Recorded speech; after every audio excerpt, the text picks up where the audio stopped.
Researchers from Toronto have developed a way to read our minds, sort of. But this advanced technology is essentially setting the groundwork in order to create what is necessary to help people who are paralyzed to communicate if they are having difficulty speaking. So that's the upside of it. But of course, if this technology is advanced to the point where people could read anyone's minds, it could be abused. But first, let me tell you where we're at the moment when it comes to being able to read people's minds. Now, the researchers have developed a technique that can produce a digital image of what a person is picturing in their mind simply by reading the electrical activity of their brain. Now, how do they do this? Well, the researchers hooked up the volunteers to EEG via electrodes placed on their heads. They then showed the participants the faces of 140 individuals one by one on the computer screen while recording their brain activity. They're looking at these images on a computer screen.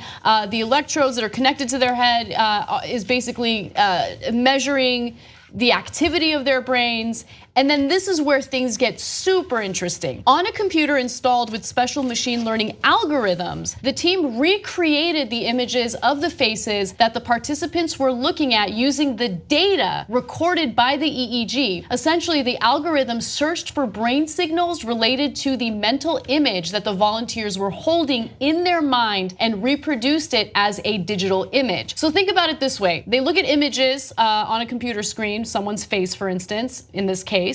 And then later on, through the data that was recorded through the EEG, the scientists were able to recreate what these individuals saw in those images, right? Like, so it wasn't perfect, but what was fascinating is how accurate it was compared to, let's say, how a person would describe a person's face later on.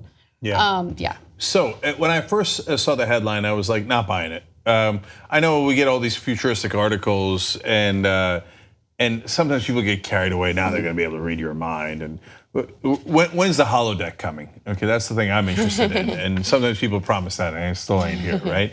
But when I read how they described how they did it, I was like, oh, yeah, that'll work. Okay, so but the key here is they show you the images and then record the electric activity in your head so that when they see that same pattern in your head, they know what the image is. So don't let them record your head in the first place. Yeah. Okay, I'm serious. Wear foil. Everybody has to wear the foil We're gonna be the helmets same now. people, the ones who wear the foil hats. Yeah. So this is literally an episode of Black Mirror. And it was for me personally, it was the scariest episode. But it's the same kind of situation where in order for someone to read your mind, they have to put some gadget on your head. So you're right, don't let people put gadgets on your head. Just don't let it happen. No, because it has begun. And they say the pictures are not bad and better than memory. And they say, look, it could really help people. That's true, that's how it always starts. So if, for example, if you can't speak, they can show you the images, record how your brain receives those images, and then whenever you think that again, it will show that image to someone, so in a sense you are speaking to them. The problem is you can't contain it. So if you just are, they recorded all those images, right, and you didn't want to think about that cute girl at the mall, but then it came to your head, and then your girlfriend is, right, one of 1,000 different problems that it could create. Yeah. And so it could be used for good, but then once the genie's out of the bottle.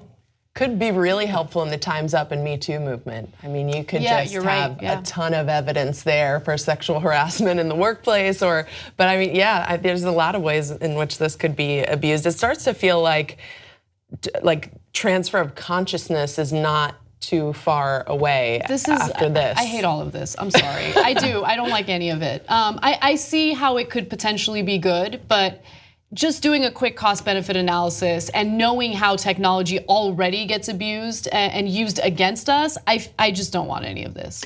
Well, look, first of all, we don't have a choice because we could try to stop it. It won't work. Somebody else, somewhere else in the world would be like, that's like your opinion, man, but we're gonna go ahead and do it in this country. And then it'll spread and spread, and you can't stop technology.